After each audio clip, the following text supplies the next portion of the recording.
கவலை இல்லாம colour print பண்ணுங்க, அதுவும் மிக குறைஞ்ச விலையில. Epson eco tank printers. இது வெறும் ஃபேபுலஸ் இல்ல, இது டோட்டலி பிரிண்டபிளஸ். ஒரு யாத்திரையில் இன்றைக்கு காலையில் உங்களை சந்தித்து மாலையில் ஆவடியில் நடைபெறுகின்ற நிகழ்ச்சியில் கலந்து கொள்வதற்காக இருந்தோம். ஆனால் இவ்வளவு தூரம் எழுச்சியோடு இருக்கிறீர்கள் என்று நினைக்கின்ற பொழுது இந்த பகுதியில் நிறைய குறைகள் இருக்கிறது. இங்கே பல்வேறு பேர் சுட்டி காட்டினார்கள். நமது முதலிலே பேசிய அருள் அவர்கள் சொன்னார்கள், இங்கே பகுதியில் உள்ள குப்பைகளை மக்கிற குப்பை மக்காத குப்பை என்று பிரித்து மக்கிற குப்பைகளை விவசாயத்துக்கு உரத்திற்கு தர வேண்டும் என்று கேட்டிருக்கிறார்கள். இது உண்மையிலே ரொம்ப நியாயமான ஒரு கோரிக்கை. இந்த நியாயமான கோரிக்கை கூட இந்த அரசாங்கம் செவி சாய்க்கும் போது ரொம்ப வருத்தமாக இருக்கிறது. நிச்சயமாக வருகிற காலங்களில் இன்னொரு 100 நாள் தான் நீங்கள் பொறுத்து விடணும். இந்த 100 நாள் தான் பொறுத்துக்கிட்டீங்கன்னா தேர்தல் வரும், வேட்பாளர் வருவாங்க, ஆளுங்கட்சியை சேர்ந்தாலும் வருவாங்க. இவ்வளவு பேர் நீங்க ஒன்று சேர்ந்தீங்கன்னா இந்த ஆட்சியை மாற்றி காட்டிடலாம். இதுல இருக்க அத்தனை பேர் ஆட்சியை மாற்றி காட்டலாம். ஆக அருள் பேசினது அதுவும் நடக்கும். அடுத்த நமது ரகு அவர்கள் பேசினார்கள். இங்கே ரகு, இந்த பகுதியிலே 933 பள்ளிக்கூடங்கள் இருக்கிறது. 933 பள்ளிக்கூடங்கள் இருக்கிறது. 92 காலேஜ் இருக்கிறது. எங்கேயுமே கழிவறை இல்லை, எதுவுமே சுத்தமாக இல்லை. பள்ளிக்கூடத்தில் ஃபீஸ் அதிகமாக இருக்கிறது. தனியார் கல்லூரியில் சொல்லியிருக்கிறார்கள். ரகு அவர்களுடைய இதையும் நாங்கள் நிச்சயமாக கவனத்தில் நாங்கள் இதை கொள்வோம் என்பதை தெரிவித்துக் கொள்கிறேன். அது மாதிரி ஆவடியிலிருந்து நாகராஜ் இங்கே வந்திருக்கிறாரு. அதாவது அங்கிருந்து இவ்வளவு தூரம் வந்திருப்பதே உண்மையிலே வரவேற்கக்கூடிய விஷயம். மக்களுடைய நலன் கருதி அன்புக்குரிய தம்பி நாகராஜ் அவர்கள் அங்கே சொல்லியிருப்பது, அங்குள்ள அமைச்சர், அங்குள்ள சட்டமன்ற உறுப்பினர், அங்கு எல்லாமே கொள்ளையடிக்கப்படுகிறது. அந்த ஆவடி நகராட்சியில் எதுவுமே ஏழைகளுக்காக இல்லை. சுற்றியுள்ள 9 கிராமங்களிலும் இருக்கிற ஏரிகள் குளங்களை எல்லாம் பட்டா போட்டு கொடுத்து விட்டார்கள். இனி பட்டா போடுவதற்கு ஒன்றும் இல்லை. ஆகவே எல்லாம் ஏழை மக்கள் ரொம்ப கஷ்டப்படுறாங்க அப்படின்னு சொல்லி ஆவடியை சேர்ந்த நாகராஜ் இங்கே சொல்லியிருக்கிறார்கள். நிச்சயமாக நான் எல்லோருக்கும் கடைசியாக சொல்லலாம் நினைக்கிறேன். ஆனால் நிச்சயமாக 100 நாட்கள் தான் இந்த ஆட்சியில் மிக மோசமான ஆட்சி. இந்த ஆட்சி மாற்றப்படும் போது உங்களுடைய விடிவு காலம் நிச்சயமாக வந்துடும்.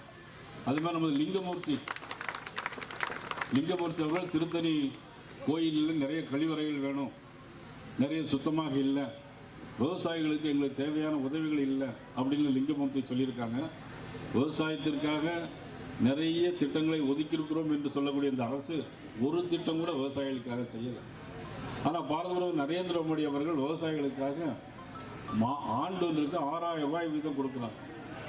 அவ்வளவு தூரம் இன்னைக்கு மத்திய அரசு மிகப்பெரிய திட்டங்களை எல்லாம் தீட்டி மக்களுக்காக நமது பாரத பிரதமர் நரேந்திர மோடி அவர்கள் நிறைய திட்டங்கள் தந்திருக்கிறாங்க.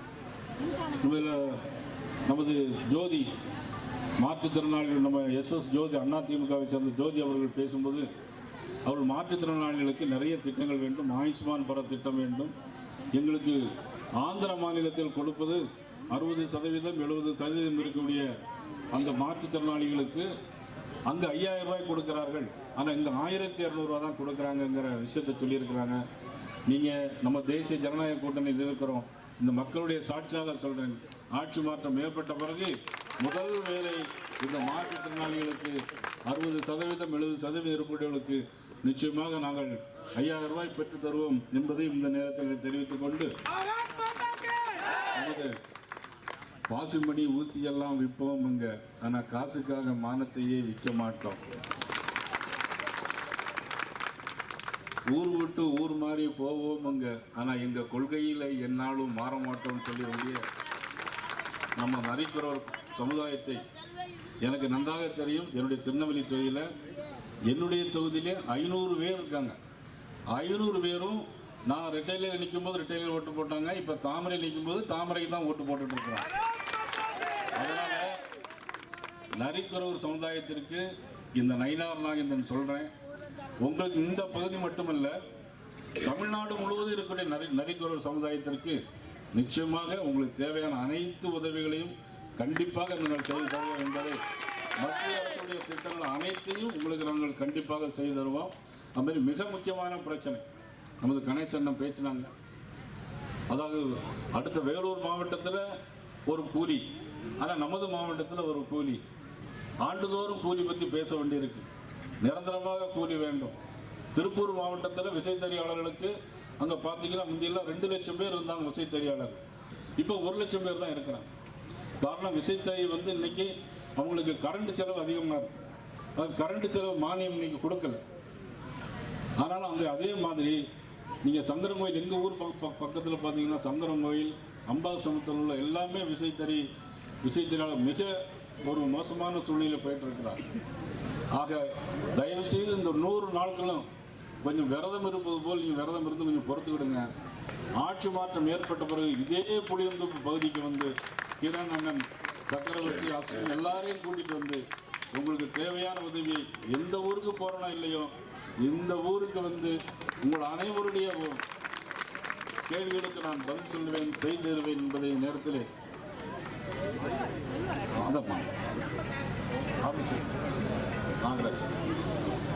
எல்லா பிரச்சனைக்கும் தீர்வு நிச்சயமாக செய்தருவோம். நிச்சயமாக ஆட்சி மாற்றம் வரும். ஆனால் என்னன்னா நிறைய பேர் இப்ப நிறைய நீங்க எல்லாத்துக்கும் 1000 ரூபாய் வருதா? உங்களுக்கு எத்தனை பேருக்கு 1000 ரூபாய் வருது? ஆனா முதல்ல திமுக ஆட்சி பொறுப்பேற்ற உடனே என்ன சொன்னாங்கன்னா எல்லாத்துக்கும் 1000 ரூபாய் தரும்னு சொன்னாங்க. பூங்குடி கொஞ்சம் அமைதியா இருங்க. எல்லாருக்கும் 1000 ரூபாய் தரேன்னு சொன்னாங்க. ஆனா 30 மாசம் தரல. அப்போ அந்த பார்லிமெண்ட் எலெக்ஷன் வந்த உடனே தான் தந்தாங்க. ஆனா அதுக்கு பிறகு என்ன நீங்க கேட்கணும் எல்லாரும் 30 மாசம் பெண்டிங் இருக்கேன். ஒரு ஆளுக்கு 30,000 ரூபாய் வரும்ல. ஒரு 1000 ரூபாய் வச்சு 30 மாசத்துக்கு 30,000 ரூபாய் வரும். நீங்க ஒட்டு வாங்க 30,000 ரூபாய் தாங்க அப்படின்னு கேட்கணும். அடுத்தால ஓட்டு கேட்க வருவாங்க. அவங்கள்ட்ட நீங்க கேட்க பஸ்ஸை மட்டும் விட்டு ஏமாத்திட்டு இருக்காங்க. இப்ப நீங்க எல்லாம் பஸ் ஏறி போக வேண்டிய பெரிய அவசியம் ஒன்றும் இல்லை. இதனால எல்லாமே ஏமாற்ற வர திமுக. போன தடவை பொங்கலுக்கு ரூபா தந்தாங்களா? தரல. அதுக்கு முந்தின வருஷம் ரூபா கொடுத்தாங்க. ஏன்னா பார்லிமெண்ட் எலெக்ஷன் தலைநீர்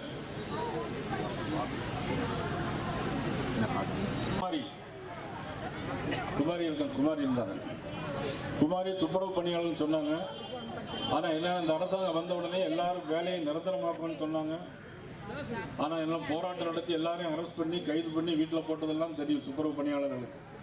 அதனால துப்புரவு பணியாளர்களுக்கும் மாற்றுத்திறனாளிகளுக்கும் நமது தேவைப்படுகிற நரிக்குறள் சமுதாயம் தேவைப்படுற அனைவருக்கும் நிச்சயமாக பாரத பிரதமர் நரேந்திர மோடியுடைய திட்டத்தில் உங்களுக்கு வீடுகள் நிச்சயமாக வருங்காலத்தில் நிச்சயமாக நாங்கள் கட்டித் தருவோம் என்ற நேரத்தில் தெரிவித்துக் கொண்டு விசைத்தறி நெசவாளர்கள் அக்கறை குப்பையை விவசாயிகளுக்கு தர ஏற்படுத்தினா கொஞ்சம் நல்லா இருக்கும். இல்லையா இது எவ்வளவோ குப்பை இது வரைக்கும் பிரிச்சிருக்காங்க. அந்த விவசாயிகளுக்காக இது வரைக்கும் அந்த நகராட்சியும் சரி மாநகராட்சி விவசாயிகளுக்காக கொடுக்குது இல்லையா? அது முட்டிங்கன்னா விவசாய சார்பாக நாங்கள் வாழ்வாதாரம் எழுதணும்.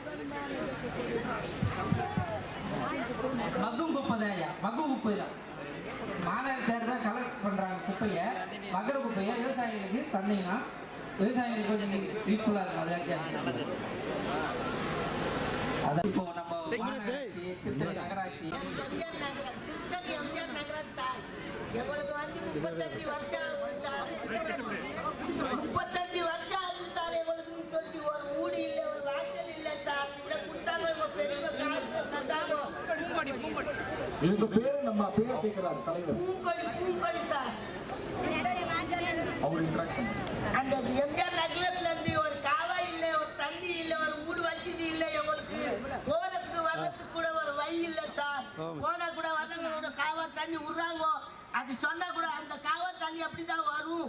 இவங்க காவா கிடையாது, உங்களுக்கு கடிச்சு தெரியும். எங்களுக்கு எதுனா ஒரு ஜெய் பண்ணி எங்களுக்கு ஒரு வீடு வாசல் ஒரு குடும்பத்துல 3 குடும்பமா இருக்கோம். நம்ம ஒன்று படுத்தா ஒன்று பஸ் ஸ்டாண்டில் போய் படுக்கிறோம். பஸ் ஸ்டாண்ட் திருத்தணி மலை மேலே போய் படுக்கிறது. மலை மேலே போனால் கூட என்ன சொன்னாங்கன்னு தெரியுமா? பயங்காரங்க என்ன சொன்னாங்க, எடி தூக்கு இங்கே என்ன கெலிச்சு பண்ணுறீங்க நீங்கள்? இங்கே ஏன் இப்படி கேட்குறீங்க நீங்கள்? உங்களுக்கு எல்லாம் வீடு வாசல் இல்லை, போய் கேளுங்கள எங்கே போய் கேளுங்கன்னு கேட்குறாங்க சார். எங்களுக்கு இது மாதிரி தீர்ப்பு கிடையாது. எதுனா நீங்கள் ஜெயில் பண்ணி எங்களுக்கு ஒரு தீர்ப்பு கொடுவோம். எங்கள் மக்களுங்க போய்கிட்டு பிள்ளைங்க படிக்கிறதுக்கு கூட சரியாக வசதி இல்லை சார். எங்கன்னா மணி ஊற்றி விற்றாதான் எங்கள் பொறுப்பு. எங்களுக்கு வசதி கிடையாது. ஒரு உட்காந்து சாப்பிட்றதுக்கு ஒரு நாள் இல்லைன்னா ஒரு நாள் தான் எங்களுக்கு வண்டி நீங்க பண்ணீங்கன்னா பேர் இருக்கும் சார். என்னைக்கு நான் மறுக்க மாட்டோம் சார் உங்களுக்கு. நம்ம நன்றிமா. அடுத்ததா இந்த பகுதியில் துப்புரவு வேலை செய்யக்கூடிய ஒரு பட்டா இல்லை, எதுவுமே இல்லை. இன்னைக்கு நிக்க கூட எங்களுக்கு வீடு இல்லையா, ரோடு வந்தது மொத்தமே இடிச்சு தள்ளிட்டாங்க. ஒதுக்கத்து கூட பாத்ரூம் கூட கிடையாது ஐயா எங்களுக்கு. நாங்க நிறைய மனு கொடுத்துருக்கோம், எல்லா இடத்துக்கும் போயிருக்கோம், கலெக்டர் ஹவுஸ் போயிருக்கோம், வரவங்கிட்ட எல்லாம் மனு கொடுத்துருக்கோம். எங்களுக்கு யாருமே எதுவுமே செய்யலையா இது வரைக்கும். எங்களுக்கு அது கொஞ்சம் பார்த்து எங்களுக்கு